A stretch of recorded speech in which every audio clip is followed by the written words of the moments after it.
Roberta, qual foi o resultado da pesquisa? Aumentou o número de mulheres que se dizem vítimas de agressão? Eli, é interessante essa pergunta, né? Essa pesquisa do Data Senado, ela é feita desde 2005, então essa é a 7ª edição da pesquisa.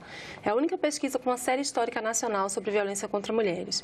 Quando essa pesquisa começou a ser feita, em 2005, ou seja, antes da Lei Maria da Penha, em torno de 15% das mulheres entrevistadas, são 1.116 mulheres entrevistadas no Brasil inteiro, em todos os estados. Em torno de 15% das mulheres diziam ter sido vítimas de algum tipo de violência doméstica ou familiar. Esse número ficou oscilando um pouco, chegou a 19%, 17%, mas era sempre mais ou menos isso. Esse ano foi a primeira vez que chegou em 29%, então foi um aumento expressivo de mulheres que reconhecem terem sido vítimas de violência doméstica ou familiar. Um aumento bem grande, né? E ao que você atribui esse aumento? As mulheres têm tido mais coragem de denunciar? É preciso uma pesquisa qualitativa, agora mais aprofundada também para entender isso. Existem algumas hipóteses, né? O assunto está na mídia, é um assunto muito falado. Então a mulher passa a reconhecer que está sendo vítima de violência, passa a ter coragem de denunciar, mas também há uma hipótese que não é desprezível, ela é bem grande, de que realmente a violência esteja aumentando.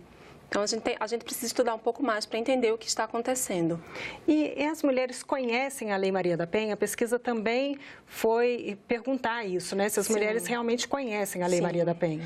A pesquisa trouxe um resultado bastante interessante, né? Essa pergunta já é feita há algum tempo também, algumas edições, e a série histórica é justamente isso, você repetir a pergunta ao longo do tempo e ver os resultados. Então, é a primeira vez esse ano que 100% das mulheres dizem que conhecem a Lei Maria da Penha.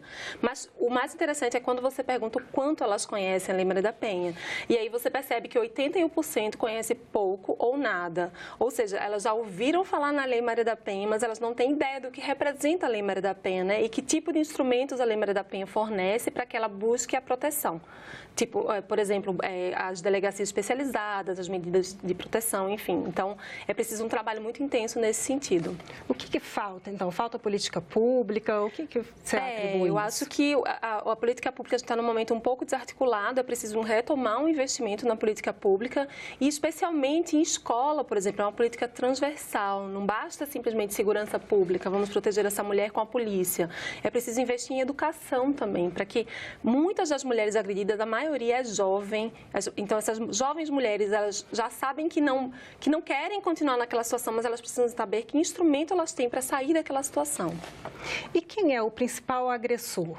Essa é outra mudança também muito expressiva. Se você olhar o gráfico, desde o começo, o número de maridos apontados como principal agressor era muito grande, despontava.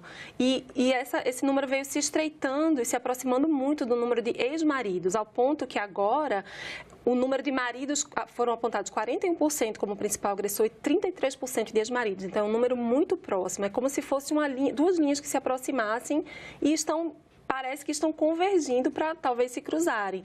Isso só diz a gente que essa mulher, reconhecendo ser vítima de violência, ela decide sair daquele relacionamento, mas ela não está protegida simplesmente por sair daquele relacionamento, né? Ela ainda não tem essa proteção estatal que assegure que a vida dela vai ser assegurada ou que a integridade física dela vai ser assegurada simplesmente por ela romper um relacionamento violento. Muitos casos ainda são subnotificados, né? Ainda tem o problema. É preciso, então, que as mulheres denunciem. A questão da denúncia também é muito interessante. Nessa pesquisa veio um número muito alto de mulheres que recorrem à igreja, por exemplo, para denunciar. Existem muitos lugares no Brasil que não tem delegacia especializada de atendimento à mulher, por mais incrível que isso possa parecer. Ou tem, mas ela funciona em horário comercial, quando a gente sabe que a maioria das agressões acontece à noite, né? E fim de semana também. E essas delegacias não estão abertas no fim de semana. Então, o que acontece é que uma mulher vai para uma delegacia comum, quando ela pode, muitas vezes é muito longe da casa dela, e ela é revitimada pelo aquele agente policial que deveria acolhê-la, que duvida dela, que coloca ela em contato com o agressor, que ela tem medo daquele agressor. Então, é uma situação realmente muito delicada e daí um número tão grande de subnotificação.